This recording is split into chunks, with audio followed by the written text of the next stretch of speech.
Hello everyone, welcome to my YouTube channel. इस video में आपको कराने वाली हूँ वर्णमाला। हिंदी का चैप्टर वाइज चलने वाला है और इसी में आपका नेक्स्ट सेकंड चैप्टर आज है। अभी मैंने थोड़ी देर पहले आप लोगों को क्या कराया था, हिंदी का विकास कराया था। अभी इस वीडियो में आप देखेंगे हिंदी के वर्णमाला से संबंधित 70 क्वेश्चन, 70 प्लस क्वेश्चन होंगे। सो चलिएगा, स्टार्ट करते हैं। क्वेश्चन आपका ये है कि निम्न में से कंठ ध्वनियाँ कौन सी हैं? कंठ, जो कंठ से बोली जाती, क, च, ट, त, प। क वर्ग, ये आपके 5 वर्ग होते हैं। जो क वर्ग होता है कंठ से बोला जाता है। च वर्ग कंठ के बाद तालु, तालव्य से बोला जाता है। और आपका जो ट वर्ग होता है मूर्धा से बोला जाता है, मूर्धन्य से। क, च, ट, त, कंठ, ताल, मूर्धव्य, दंत। त वर्ग आपका दंत से बोला जाता है। और जो प वर्ग होता है आपका, ये ओष्ठ यानी कि होठों से बोला जाता है। आई होप आपको याद हो गया होगा।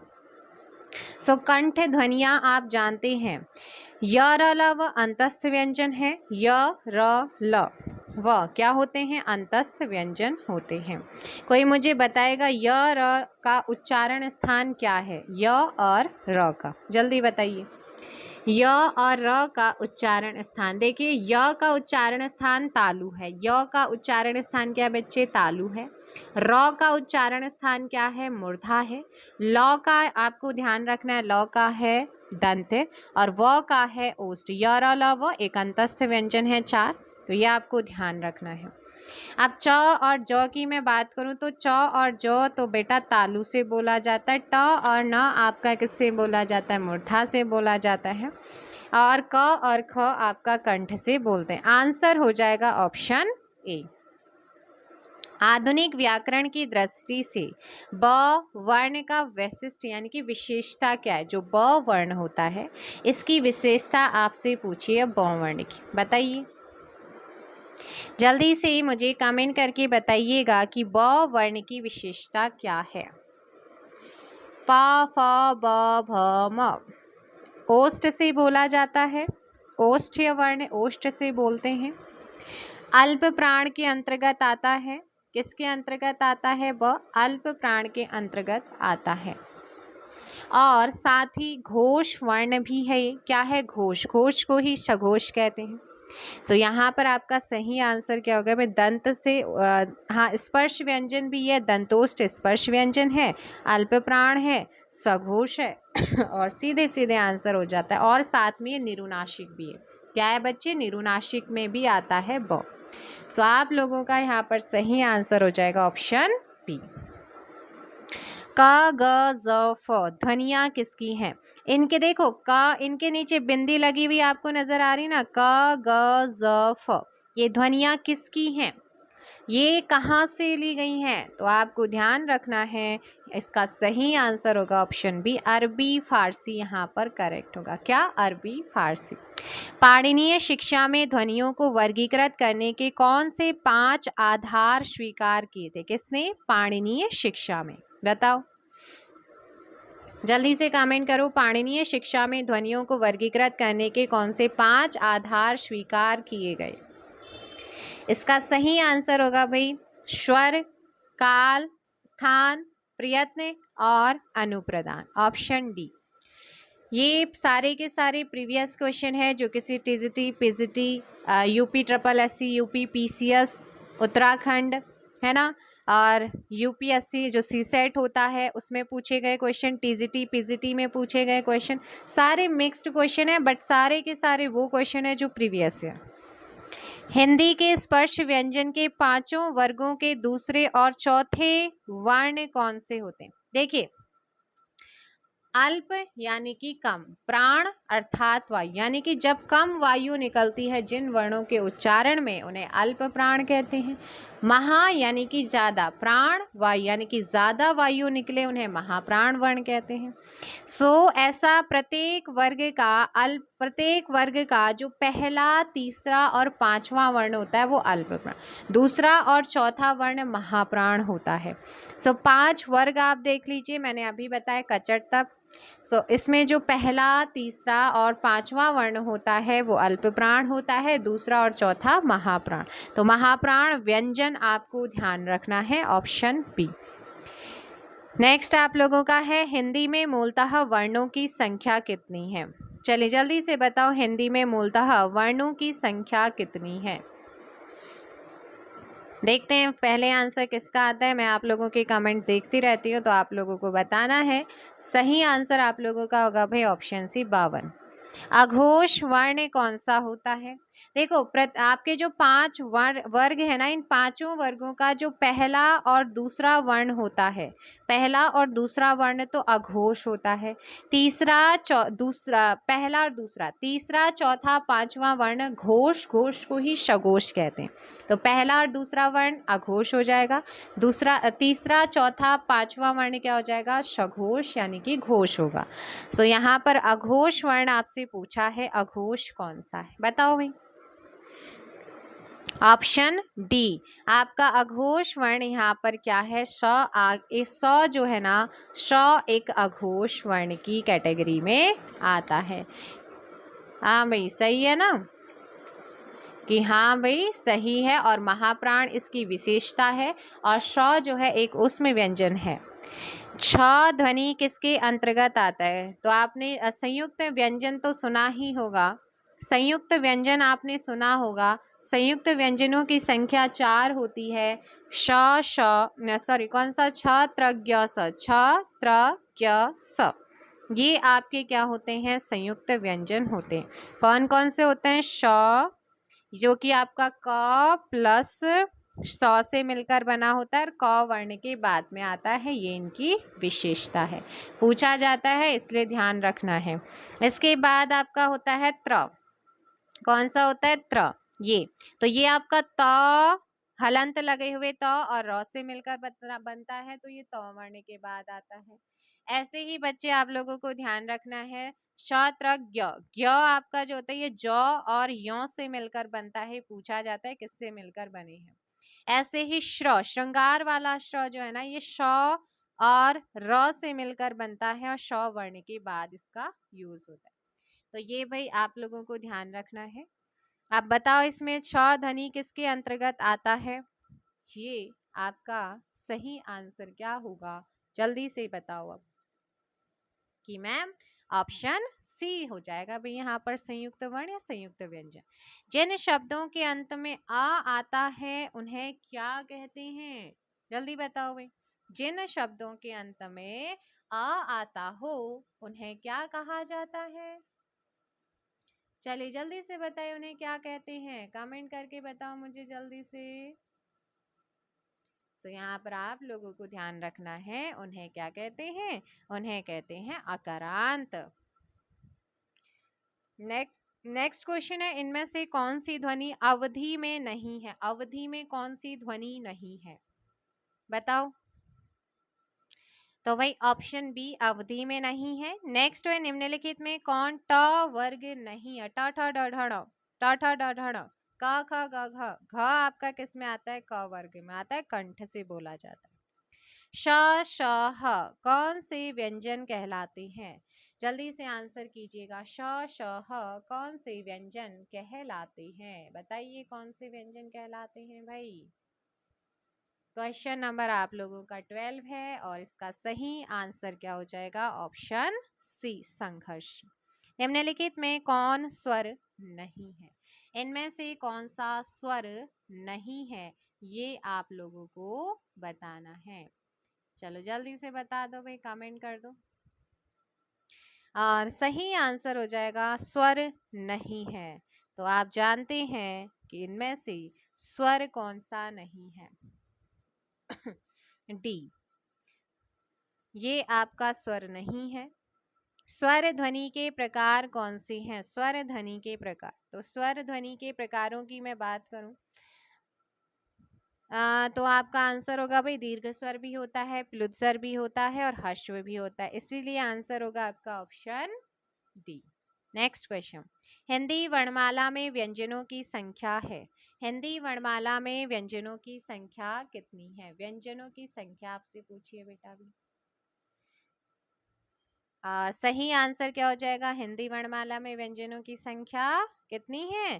33 है, ऑप्शन सी।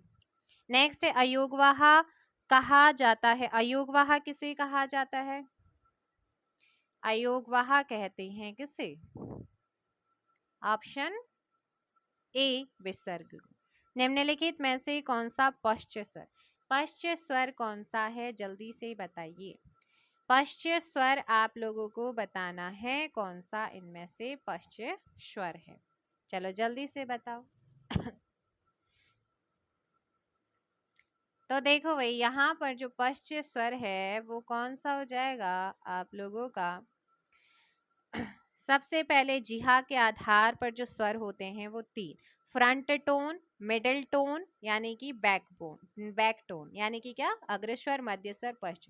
अग्रस्वर में तो बेटा दोनों ही ई और ए से एडियन, आई से ऐनक आ जाता है। मध्य स्वर में आपका क्या आता है? ओनली आ आता है। और बाकी बचे हुए कौन से? बड़ा आ, छोटा ऊ, बड़ा ऊ, ओ, औ आपके पश्च स्वर में आते हैं। यहाँ पर पूछा है कि पश्च स्वर कौन सा है। अब ई मैंने कहा है अग्रस्वर का भाग है और आ आएगा बेटा, आ, छोटा ऊ, बड़ा ऊ, ओ, औ आपके पश्च स्वर कहलाते हैं। चलिए नेक्स्ट है आप लोगों का क्वेश्चन नंबर 18। छ ध्वनि का च छ ज ध्वनि का उच्चारण स्थान कचटतप याद है? तो याद होना चाहिए कि जो च वर्ग है वो आपका किस में आता है? कंठ तालु से बोला जाता है, तालव्य आ जाएगा। कंठ तालव्य मूर्धन्य दंत्य ओष्ठ कचटतप। सो यहाँ पर देखिएगा च वर्ग आपका जो है ये आपका किससे बोला जाता है? तालव्य से। और जो आपका क्या है छ है वो किस में आता है? च वर्ग में आता है, आंसर सी। हिंदी वर्णमाला में स्वरों की संख्या बतानी। हिंदी वर्णमाला में स्वरों की संख्या आपको बतानी है। चलो बता दो भाई फिर। हिंदी वर्णमाला में स्वरों की संख्या कितनी है? Question number 19। आंसर दीजिए। आंसर हो जाएगा भाई क्वेश्चन नंबर 19 का सी 11। य र ल व किस वर्ग के व्यंजन है? य र ल व, य र ल व किस वर्ग के व्यंजन है? बताया ना आपका अंतस्थ व्यंजन की श्रेणी में आते। किस में आते हैं? अंतस्थ।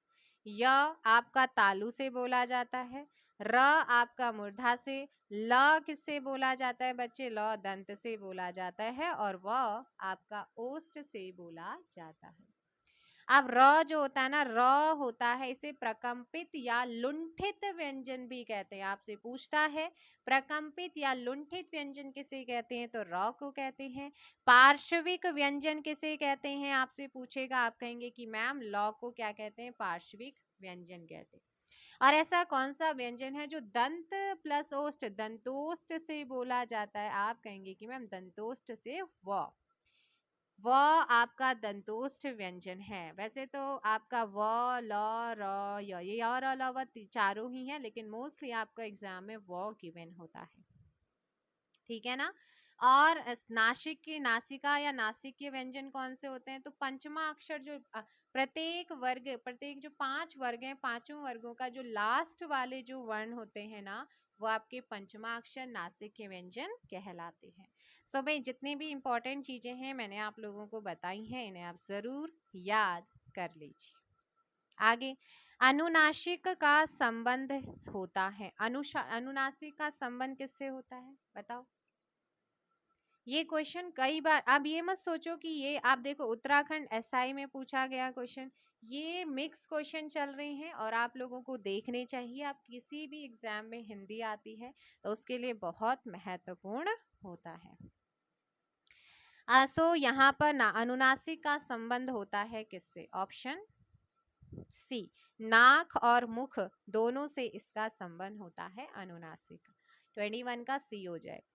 नेक्स्ट क्वेश्चन आप लोगों का है तालव्य व्यंजन। आपसे पूछा है अभी तालव्य।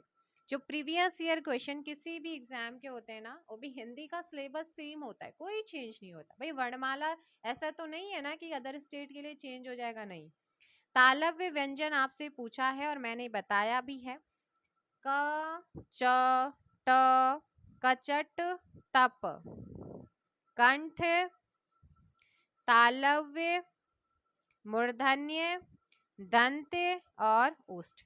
देखो जो च वर्ग है ये तालु से बोलते हैं, त वर्ग को किससे बोलते हैं भाई, दंत से बोला जाता है, प वर्ग ओष्ठ से बोला जाता है, ट वर्ग मूर्धा से बोलते हैं, और तालव्य आपसे पूछा था, आंसर हो जाएगा मैम ऑप्शन ए। चलो, हिंदी की ब ध्वनि है और ब ध्वनि की सारी विशेषताएं मैं आपको बता चुकी हूँ, अब बार बार बताने की जरूरत तो नहीं है। सो ब आप जानते हैं अल्प प्राण है, सघोष अर्थात घोष वर्ण के अंतर्गत आता है ना, और ब जो होता है ओष्ठ से बोला जाता है। और बताओ फिर यहाँ पर निम्न में से कौन सी ब ध्वनि है, किससे बोला जाता है ब को, आंसर हो जाएगा भाई बी ओष्ठ। निम्नलिखित ध्वनियों में से कौन सी दंतोष्ठ है, अभी जस्ट बताया था दंतोष्ठ। दंत प्लस ओष्ठ से बोला जाता है व, आंसर हो जाएगा आप लोगों का डी। सही कथन चुनिए, य और व ध्वनियां कहलाती हैं, क्या ये वाकई में ध्वनियां कहलाती हैं भाई। व्यंजन का उच्चारण बिना स्वर की सहायता से होता है, नहीं। अवधेश का विग्रह अवध प्लस देश होगा, नहीं। हिंदी में व्यंजनों की संख्या 60 है भाई। ऑप्शन ए य और व जो है ना ये ध्वनियां कहलाती हैं, बिल्कुल सही यहाँ पर होगा। वर्णमाला किसे कहते हैं, वर्णमाला जैसे आप आपकी माला होती है, कोई भी चीज होती है, उसे आप पिरोकर रखते हैं एक सीक्वेंस में, है ना, तो ऐसे ही आपका वर्णों का जो व्यवस्थित समूह होता है उसी को वर्णमाला कहते हैं, ऑप्शन डी। नेक्स्ट क्वेश्चन, अब ये मत सोचो कि टीजीटी, बहुत बार कई अलग अलग एग्जामों में क्वेश्चन पूछा गया है, पूछा जाता है, इसीलिए कहती हूँ हिंदी सभी एग्जाम के लिए एक जैसा रहता है। सो हिंदी की श ध्वनि है, श ध्वनि कैसी है भाई बताओ। आप यहाँ पर श ध्वनि आपको बतानी है, जल्दी से कमेंट कर दो कौन सी। देखो जो आपका ये वाला श है ना, ये आपका तालु से बोलते हैं, और ये वाला श आपका जो होता है मूर्धा से बोला जाता है, और सुषमा वाला स जो होता है ना ये दंत से बोला जाता है, ठीक है। आप बिल्कुल भी यहाँ पर गलत मत करना। सो बताओ यहाँ पर अब स ध्वनि का जो है उच्चारण कैसे करते हैं, तालु से, मूर्धा से, दंत से, ओष्ठ से। सही आंसर हो जाएगा बी तालव्य। निम्नलिखित में से दंतव्य ध्वनि कौन सी, दंतव्य ध्वनि आपसे पूछी है, दंतव्य ध्वनि बताओ भाई। क्वेश्चन नंबर 28 और करेक्ट आंसर हो जाएगा सी त यहाँ पर क्या हो जाएगा, करेक्ट आंसर होगा 28 का सी। और स आपका तालव्य है, दंतव्य आपका त है। निम्नलिखित कंठ में कंठव्य ध्वनि कौन सी है, देखो क भाई कंठ से बोला जाता है, च छ छ आपका तालु से बोला जाता है, प आपका ओष्ठ से बोला जाता है, तो आपका दंत से। कंठव्य ध्वनिया य और र मैंने बताया था, य आपका किससे बोलते हैं बोला बेटा, तालु से इसका उच्चारण होता है, र का मूर्धा से होता है, ट और ण का किससे बताया था मैंने, ट मूर्धा से ट वर्ग हो जाता है, और इसके बाद आपका च और जो आपको पता है तालु से, बचा कौन, कंठ वाला हो जाएगा ऑप्शन ए। किस वर्ण का उच्चारण स्थान कंठ तालु है, ऐसा कौन सा वर्ण है जिसका उच्चारण स्थान कंठ और तालु दोनों से होता है, जल्दी से बताओ। देखते हैं सबसे पहले आंसर कौन करता है, तो यहाँ पर मैं आपको बता दूं कि आपके कंठ और तालु का आप लोगों को बताना है, जल्दी से आंसर करेंगे आप लोग। देखो कंठ और तालु पूछा है ना, तो ए और आई जो होता है ना स्वर, इन दोनों का उच्चारण स्थान बेटा कंठ और तालु से होता है, और ओ और औ इनका उच्चारण कंठ और ओष्ठ से होता है, तो ये दो आपके बहुत पूछे जाते हैं। तो ए और आई का क्या हो जाएगा, आप लोगों को ध्यान रखना है, ए और आई का हो जाएगा यहाँ पर क्या, कंठ तालव्य, ऑप्शन डी। ओ का उच्चारण स्थान क्या, ओ और औ का हो जाएगा कंठोष्ठ हो जाएगा। अच्छा ह का उच्चारण स्थान बताओगे मुझे, ह का, बेटा ह का ना कंठ से होता है और ये महाप्राण होता है और ऊष्म व्यंजन है। साथ ही छ आपको पता है च वर्ग में आता है, महाप्राण वर्ण है, व्यंजन है और साथ ही अघोष है और तालव्य से बोला जाता है। चलो भाई नेक्स्ट का आंसर कर दो। ओ और औ का ये जो होते हैं ओ और औ किस प्रकार के वर्ण हैं? बताओ किस प्रकार के वर्ण हैं? अभी जस्ट बताए हैं। तो बिल्कुल भी कंफ्यूज नहीं होना है और सीधी सीधी आंख बंद करके आंसर करना है। कंठ ओष्ठ, कंठ ओष्ठ आंसर हो जाएगा ऑप्शन डी। नेक्स्ट है निम्नांकित अघोष अल्पप्राण ध्वनि कौन सी? अघोष अल्पप्राण, अघोष भी हो और अल्पप्राण भी हो। प्रत्येक वर्ग का पहला तीसरा पांचवा वर्ण अल्पप्राण होता है, पहला और दूसरा अघोष होता है। तो बता दो 32 का आंसर क्या होगा? ऑप्शन डी क और त आपका क्या है? अघोष वर्ण और अल्पप्राण है। निम्न में से कौन एक अल्पप्राण ध्वनि है? अल्प जिसके उच्चारण में वायु कम निकले वो कौन सा है? 33 का सही आंसर होगा ऑप्शन ए त। द ध्वनि का उच्चारण स्थान त थ द, त थ द। बताओ 34 का बिल्कुल सही आंसर दंत हो जाएगा भाई। इनमें से कौन सी ध्वनि अंतस्थ नहीं है? अंतस्थ व्यंजन के अंतर्गत कौन सी ध्वनि नहीं आती है? जल्दी से कमेंट कर दो आप लोग। और इसका जो सही आंसर हो जाएगा बेटा वो हो जाएगा क्या कि मैम इनमें से अंतस्थ आपका बौनी यर लव होता है। निम्नलिखित में से कौन मूर्धन्य ध्वनि नहीं है? मूर्धन्य ध्वनि कौन सी नहीं है? बताओ। 36 का जो सही आंसर होगा वो हो जाएगा ऑप्शन डी। ट ठ ड ढ ये वाला नहीं होता है और जो ये बिंदी लगी होती है ना ट ठ ड ढ में, ये आपका ड और ढ, इसमें नीचे अगर बिंदी लगी है तो ये द्विगुण द्विगुण या उत्क्षिप्त व्यंजन कहलाते। द्विगुण या उत्क्षिप्त व्यंजन कहलाते। अगर बिंदी नहीं लगी है तो ये आपका मूर्धा ट वर्ग में आता है, मूर्धा से बोलते हैं।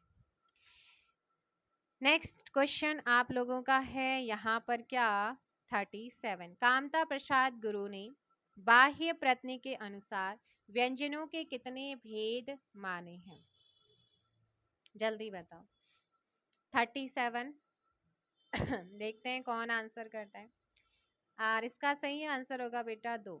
निम्नलिखित में से हिंदी की कंठ्य ध्वनि, अब तो भाई बिल्कुल भी वो नहीं होना चाहिए, सारी चीजें आप लोगों को बता चुकी हूँ।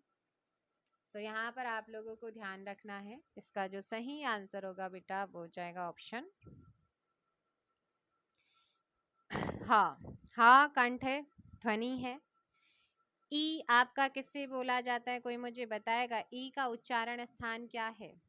ई का उच्चारण स्थान बच्चे तालु है और ये आपका बड़ी ई है तो बड़ी ई आपका दीर्घ स्वर के अंतर्गत आता है। तालु से बोला, दोनों ही ई तालु से बोले जाते हैं लेकिन छोटी ह्रस्व स्वर है और दीर्घ में आपका कौन दीर्घ स्वर में बड़ी आती है। त वर्ग आप जानते हैं किससे बोला जाता है? त वर्ग दंत से। फ आप जानते हैं फ वर्ग में आता है, ओष्ठ से बोलते हैं। निम्नलिखित में से कौन सी व्यंजन ध्वनियां स्पर्श संघर्षी कहलाती हैं? ऐसी हाँ बताओ भाई, स्पर्श संघर्षी कौन कहलाती हैं? जल्दी से मुझे बताओ। आपका जो च वर्ग होता है, जो च वर्ग होता है ना, ये आप जानते हैं किससे बोलते हैं? तालु से बोलते हैं, तालव्य से। तालव्य इसका उच्चारण स्थान है और च छ ज झ इस पर क्या कहलाते हैं? ये स्पर्श संघर्षी व्यंजन कहलाते हैं। स्पर्श संघर्षी व्यंजन कहलाते हैं। आगे है उच्चारण की दृष्टि से व ध्वनि है। अभी जस्ट थोड़ी देर पहले ही मैंने आपको बताया है। चलिए फटाफट आंसर कर दो। तो आप कहेंगे मैम कि जो व है ये आपका इसका जो उच्चारण स्थान होता है वो क्या होता है? ऑप्शन बी दंत प्लस ओष्ठ दंतोष्ठ। हिंदी की ओष्ठ व्यंजन ध्वनि कौन सी? ओष्ठ बताओ भाई। ओष्ठ ज, च, छ, ज, तालू। अ का उच्चारण स्थान बताएगा मुझे कोई? अ का उच्चारण स्थान क्या होता है? देखो दोनों ही अ और आ, इनका उच्चारण स्थान कंठव्य होता है। त था द, त था त, त तंत हो जाएगा भाई, त था थ तो होगा नहीं, दंत हो जाएगा, अ हो जाएगा कंठ, ज तो हो जाएगा तालु, बचा कौन? फ। प फ ब फ म, आंसर हो जाएगा सी। नेक्स्ट है हिंदी की मूर्धन्य ध्वनियां कौन सी हैं? हिंदी की मूर्धन्य ध्वनियां कौन सी हैं? चलिए फटाफट से बता दीजिए कौन सी हैं। देखते हैं कौन बताता है इसका सही आंसर। हिंदी की मूर्धन्य च तो बेटा तालु हो जाता है, प ओष्ठ हो जाता है और त दंत हो जाता है और बचा ट, तो ट आपका क्या होगा? जल्दी से बताओ कि मैम ट हो जाएगा भाई आंसर ऑप्शन बी मूर्धन्य। निम्नलिखित व्यंजनों में कौन महाप्राण है? महाप्राण ध्वनि कौन सी? सो महाप्राण दूसरा और चौथा वर्ण होता है प्रत्येक वर्ग का, और इसके अकॉर्डिंग जो आंसर होगा वो हो जाएगा ठ। ट ठ ट ठ ट ठ ड ढ ट ठ, दूसरा वर्ण महाप्राण। हिंदी की अग्र अवृताकार संवृत स्वर ध्वनि, अग्र अवृताकार संवृत स्वर ध्वनि आपसे पूछा है, बताओ। 44 and correct answer B, option B आपका सही आंसर होगा। हिंदी की स्पर्श, घोष, महाप्राण, ओष्ठ, व्यंजन ध्वनि। देखो जो आपके पांचों वर्ग के 25 वर्ण होते हैं ना, वो स्पर्श होते हैं।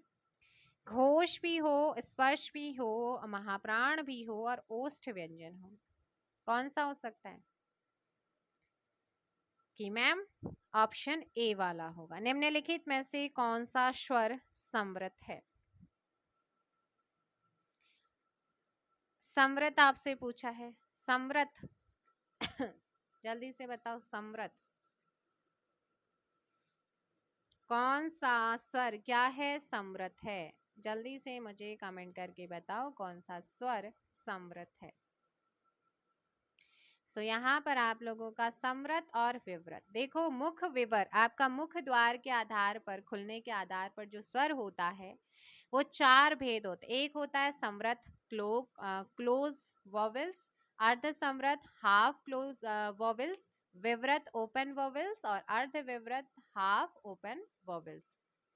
संवृत स्वर जो होते हैं ना, जिन स्वरों के उच्चारण में जिहा जीभ बिना किसी बाधा के पर्याप्त तालु की ओर ऊंची उठ जाती है और मुख विवर ऊपरी भाग और जीभ के बीच बहुत कम दूरी होती है, उसे कहते हैं संवृत। मतलब मोस्टली क्लोज रहता है, तो उसमें आपका बड़ी ई और बड़ा ऊ आता है।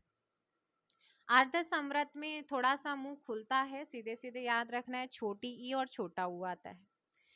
अब आता है विवृत। विवृत की बात करें तो इसमें मुंह पूरा क्या होता है? अधिक खुलता है, पूरा मुंह खुलता है, वो होता है आ। बोल के देखिए, आ ए आई, आई बोल के देखो, ओ आउ बोल के देखो, आ आई ओ आउ। इनको, इन तीन वर्ण को, इन तीन स्वर को बोलकर देखो तो मुंह पूरा खुलेगा। और अर्ध आपके क्या होते हैं? विवृत भी। इसमें आ जाता है, अ आ जाता है, ए आ जाता है और ओ आ जाता है। इनको बोलकर देखेंगे ना आपको और अच्छे से याद, प्रैक्टिकल करके देखो ना।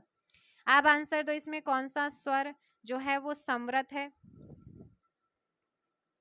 तो आंसर हो जाएगा कि ऑप्शन सी ई। कौन सा है? यहाँ पर संवृत स्वर आपसे पूछा है और संवृत स्वर मैंने बताया है। कौन सा हो जाएगा भाई? ई होगा। आप देखो भैया संवृत स्वर, वैसे जो ई है ना ये आपका आता है अर्ध संवृत में, कि मैम अभी तो आपने अर्ध, जी हाँ अर्ध संवृत, बट ऑप्शन में ऐसा कोई और नहीं है ना, क्योंकि आ की मैं बात करूं तो आ, आउ और ये तीनों आपके जो स्वर होते हैं ना ये आपके विवृत होते हैं। तो ये बचता है एक ही, वो है छोटी। निम्न में अर्ध स्वर कहलाता है। अर्ध स्वर किसे कहते हैं? बहुत ही इंपॉर्टेंट, कई बार परीक्षाओं में पूछा गया है। य, ऑप्शन ए। अच्छा मुझे बताओ य की क्या विशेषता बताई थी मैंने आप लोगों को? य का एक तो अंतस्थ व्यंजन है, दंतोष्ठ व्यंजन है और साथ ही तालव्य आपको याद रखना है, तालु से बोला जाता है। किससे? तालु से। इनमें से कौन सा व्यंजन अल्प प्राण है? बताओ भाई, अल्प प्राण कौन सा है? पहला, तीसरा, पांचवा वर्ण अल्प प्राण होता है। अब देख लो। ख तो भाई दूसरा वर्ण है, महाप्राण होगा। च, ता, थ भी नहीं होगा, प, फ भी नहीं होगा, ऑप्शन सी। इनमें से कौन सा वर्ण स्पर्श व्यंजन नहीं है? स्पर्श व्यंजन। तो पांचों वर्गों के 5 वर्ग जो है ना, इसमें 25 वर्ण होते हैं। और यहाँ पर य जो है ना वो अंतस्थ व्यंजन की श्रेणी में आता है। मात्रा स्वर को क्या कहते हैं? मात्रा स्वर को क्या कहते हैं? बताओ भाई, क्वेश्चन नंबर 50। सही आंसर होगा ऑप्शन बी, समरूप यानी कि ग्राफीम। ग्राफीम भाषा निर्माण की इकाइयों का सही अनुक्रम अलग अलग परीक्षाओं में पूछा जा चुका है। आंसर हो जाएगा ध्वनि, शब्द, पद और वाक्य, ऑप्शन डी। निम्नांकित में से उच्चारण स्थान के आधार पर कंठ से लेकर विवर में उच्चारित व्यंजन ध्वनियों का सही अनुक्रम। तो बताओ इसमें मैंने क्या कहा? कंठ से लेकर के कंठ, तालव्य, मूर्धन्य, दंत्य, ओष्ठ। आपका देखो भाई, वर्तस्य मूर्धन्य को ही बोला जाता है, तो कंठ, तालव्य, मूर्धन्य, दंत्य, ओष्ठ है। कंठ से क वर्ग आ जाता है, तालु से च वर्ग आ जाता है, वर्ग का च ट वर्ग आ जाता है वर्तस्य यानी कि मूर्धन्य से। दंत से आ जाता है भाई, कौन सा आ जाएगा? दंत का च ट त वर्ग आ जाएगा, प वर्ग आ जाएगा ओष्ठ से। निम्न में से ओष्ठ ध्वनि नहीं है। प, फ, ब, भ, म, च, क्योंकि ये क्या है? तालु है।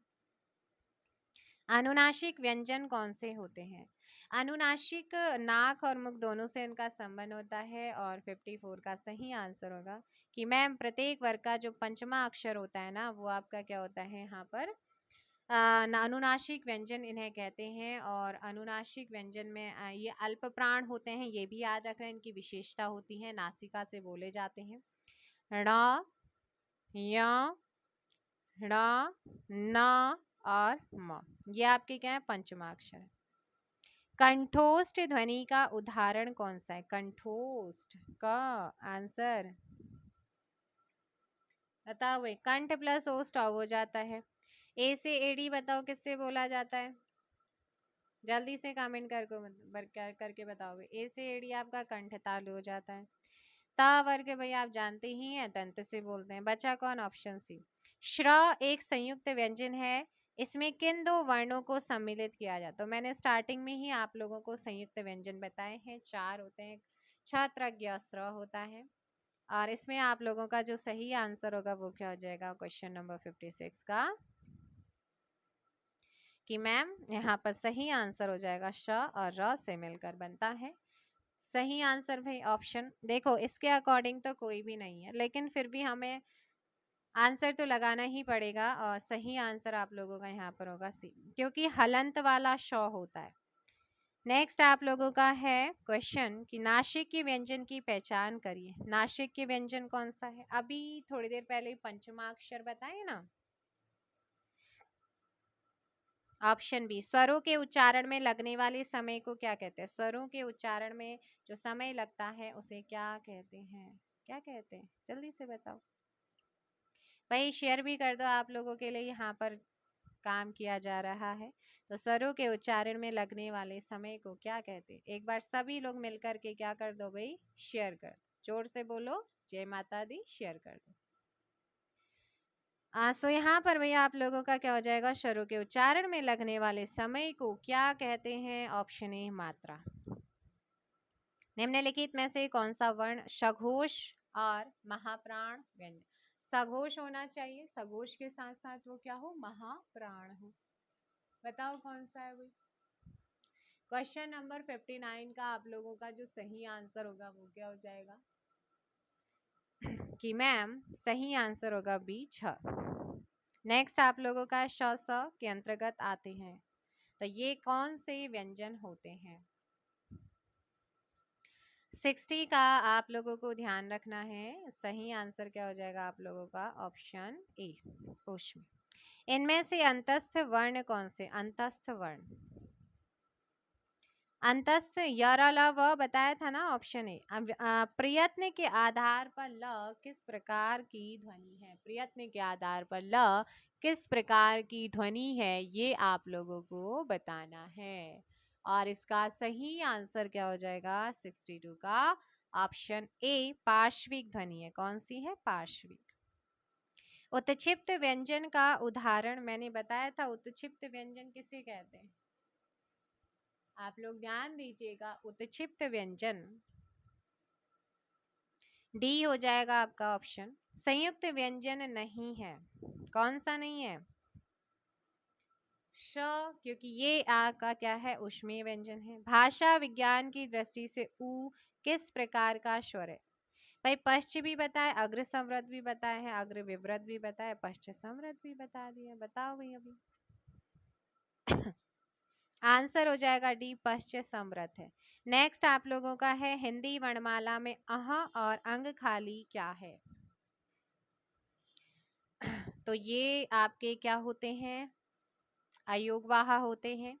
निम्न में से कौन सा व्यंजन संघर्षी है? संघर्षी व्यंजन कौन सा है? कि मैम संघर्षी व्यंजन जो है इसका सही आंसर हो जाएगा ऑप्शन सी हा। इनमें से कौन संयुक्त व्यंजन नहीं है? छात्रज्ञ ऑप्शन डी।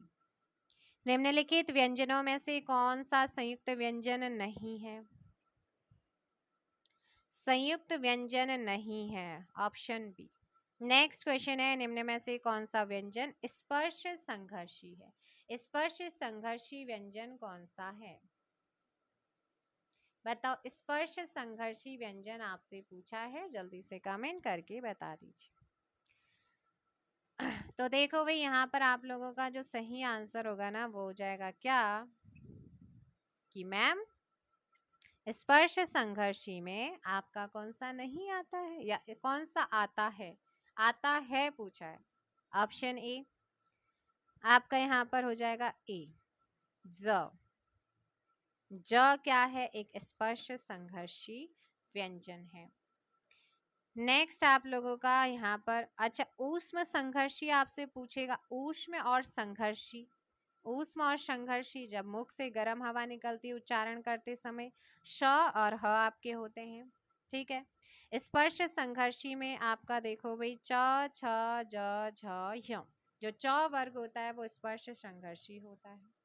नेक्स्ट आप लोगों का है हिंदी शब्दकोश में श का क्रम किस वर्ण के बाद? मैंने आपको बताया है कि ये किससे मिलकर बनता है। मैंने आपको थोड़ी देर पहले बताया था ये क और स से मिलकर बनता है और क से क और श यहाँ पर क वर्ण के बाद आएगा। आंसर हो जाएगा यहाँ पर ए। ए के उच्चारण स्थान का नाम बताइए। ए और आई मैंने क्या बताया था आपका? कंठ तालु बताया था। Answer option D. कौन सी ध्वनि महाप्राण नहीं है? बताओ कौन सी ध्वनि महाप्राण नहीं है? तो इनमें से कौन सी ध्वनि महाप्राण नहीं है? जल्दी बताओ। 73 ऑप्शन सी च। च छ ज च छ ज। ज अल्प प्राण में आता है और लेकिन सघोष है। निम्न में कौन सा व्यंजन पार्श्विक है? भाई फिर बार बार क्वेश्चन मैंने 2-3 बार आपको बता दिया पार्श्विक। अब इस क्वेश्चन का आंसर मुझे कमेंट करके आप क्या करेंगे? आंसर बताएंगे। और सेशन कैसा लगा वो भी बताइएगा। आगामी जितने भी एग्जाम उत्तराखंड पुलिस कांस्टेबल लेखपाल पटवारी यूपी ट्रिपल एससी पैट और यूपी का जो फॉरेस्ट का अभी एग्जाम है वो सभी परीक्षाओं में जिसमें हिंदी आती है TGT PGT A to Z उन सभी के लिए महत्वपूर्ण क्वेश्चन आपके यहाँ पर रखे गए हैं। चलिएगा आज के लिए इतना ही। Thank you very much.